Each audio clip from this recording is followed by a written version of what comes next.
Good morning, friends. Today we are headed into a site called Spare Ribs. It's a Triceratops. Richard is leading the way in, and then we've got Gianni, Nina, and Liz as well. We're going to start the day by pulling a jacket out of the field, so a bunch of fossils wrapped in plaster Paris and burlap, and we're going to get it back to the truck before we go back in this afternoon and do more excavation.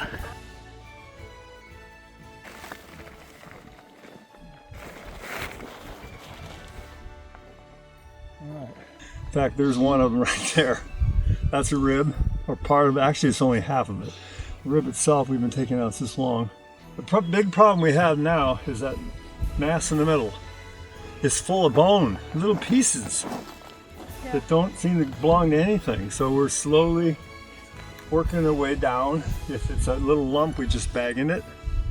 If it's identifiable bone, looks like a bone, and it has more length to it, that we go ahead and we chisel it out and make a little jacket and take it out. Isn't that something? Yeah. The raised area in the center is full of Triceratops bones, and here you can see part of a rib bone we pulled out. Other parts of the fossil that we've jacketed and pulled out, which will be taken back to the lab, we've stacked to the side before we carry them back to the cars. Getting heavy fossils from the field back to the lab is not an easy or straightforward process. Jackets, sometimes weighing several hundred pounds, have to be carried, sledded, or wagoned out of the field over badland terrain, ups, downs, narrow creek areas at times. Getting on a dirt road makes life much easier, and here we're almost back to the trucks with this jacket. Wait, what? They put it on the car. After breaking for lunch, we headed back to the quarry, backpacking and carrying in more materials, such as water for mixing up plaster and rolls of burlap. While two members of our party went to prospect or to look for new potential sites and fossils, three of us stayed to work in the quarry. Our two professionals spent time excavating and slowly removing rock, hoping to isolate bones so that we could get a jacket around them and pull them out, while I was put to work taking part of the quarry back and down to the level of the bones so we could more easily access them from different angles.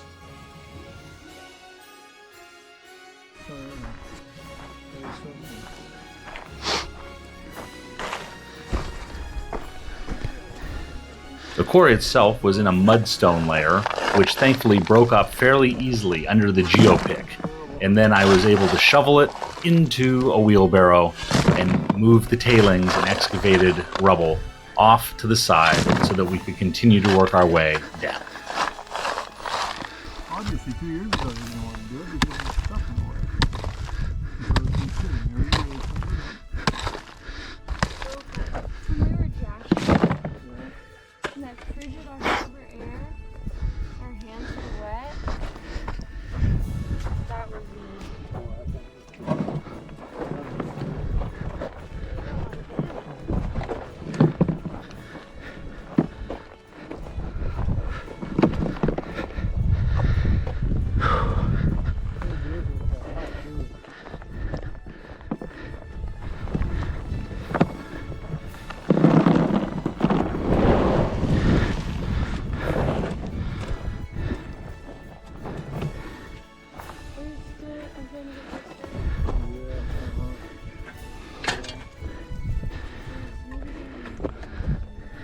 Could be just a little chunk too. This is probably part of this. I don't know, we need to try. We could try to go down and take that out by itself. We could try it. That's it. I think we should put it. After getting the back part of the quarry down to near the level of the bones, I stopped using a pick, which was too big and had the potential for damaging any bones that were under the layer I was digging on. I went over to help work on the main mass of fossils. It's amazing how just using a brush to remove sediment can expose more bones, clean them up so we know exactly what we're working with.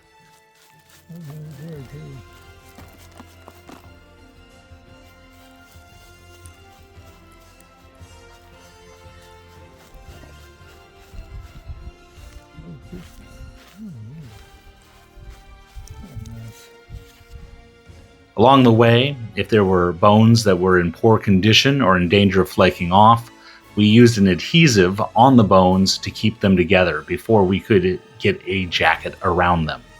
Here we're thinking about what route can we dig through the bones to get a jacket onto them. Because all the bones are mishmashed together, it was very hard to divide them up into smaller areas that we could wrap and make them a reasonable weight to pull out to return to the lab.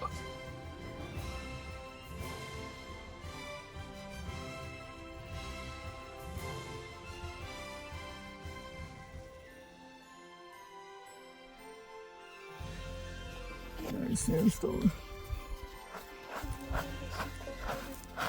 Yeah, you guys have a really nice place. Easy drive, easy hike, articulated dinosaur with soft tissue and a soft sandstone. What does articulated in this case mean? Like bones in life position. Okay. The position they were when it died. This is not. This It's been is squished. articulated. Got it. Thank you. Disarticulated is the word for it. AKA jumbled. Yeah, it looks like it's kind of, the rib cage is kind of pushed down, you know, and the rib's just splayed. That's what it looks like. To further protect the fossil while we were working on it and make sure that edges didn't crumble, we decided to do a small jacket on them. In this case, we start by putting wet paper towels over the fossils before we put the burlap and plaster Paris on. This makes sure that no plaster Paris sticks to the bones themselves so that when the jacket comes off, it doesn't pull the bones apart accidentally. Sometimes you'll see that we'll use wet paper towels or wet toilet paper, which conform to the bones and the contours very easily. Then we might put tinfoil over it before putting on a full jacket.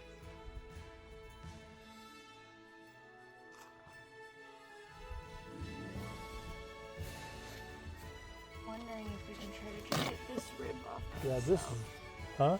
We could just get this Yeah. rib off by itself. Well, I'm just going to protect that other rib. Yeah, if you want to leave that separate, I can do it there. Like, Yeah. think I could try to separate.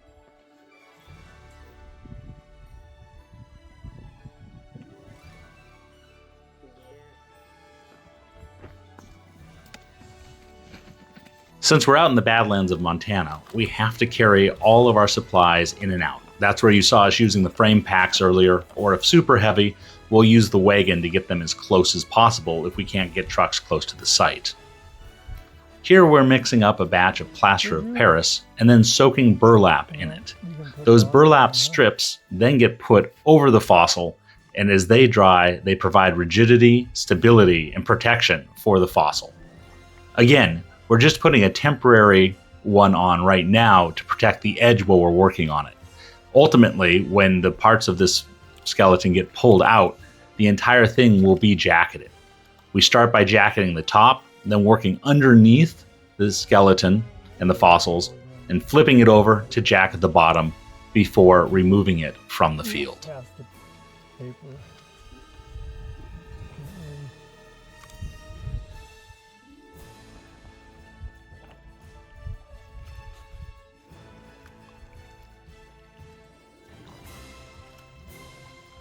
We put protective edges all along these ribs and it worked really well. Nothing fell out when we came back to these pedestal. They worked really well. Last year's exposed edge, you know, it's all crumbly. And we took this jacket off and I'm sure some things stuck to it probably. I guess we'll just do one more. That's the top. Good.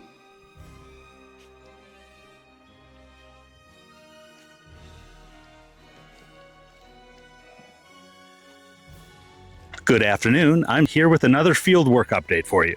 Today, we are at Spare Ribs, a Triceratops site that was discovered in 2017, although we really started excavating on it just last year. Behind me, there's a whole bunch of bones, all mishmashed in here together. Today, we are able to take the hillside back into the quarry, start to work our way so we can try to find some ways of putting new jackets in. The crew out here today, we have Richard, Nina, Gianni, Liz, and myself. It's been a fun day. We started by using a wagon to tow out a jacket, a large chunk of bone and fossil that was wrapped in plaster of Paris and burlap. We used a wagon to take it back out to the road. It was about 3/4 of a mile or so away, and then had lunch, came back in, and we've been working on the site here today. Our goal is to get as much uncovered, jacketed, and taken out this season before we have to close it down for the winter.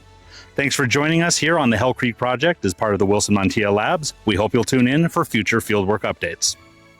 I'd like to say a huge thank you to the Wilson-Mantilla Lab and the Hell Creek Project for letting me come out and volunteer. This was just one of the days that I got to be involved with on the nearly 2 weeks that I was out in the field. Excavating the Triceratops was exciting and special and fulfilled one of those childhood dreams of being a paleontologist. Thanks for joining us as we were excavating spare ribs today. I will have more videos of other excavations, and I hope you'll join us. And if you are so moved, I hope you'll consider supporting the Wilson-Mantilla Labs and the work they're doing in the lab and as part of the Hell Creek Project.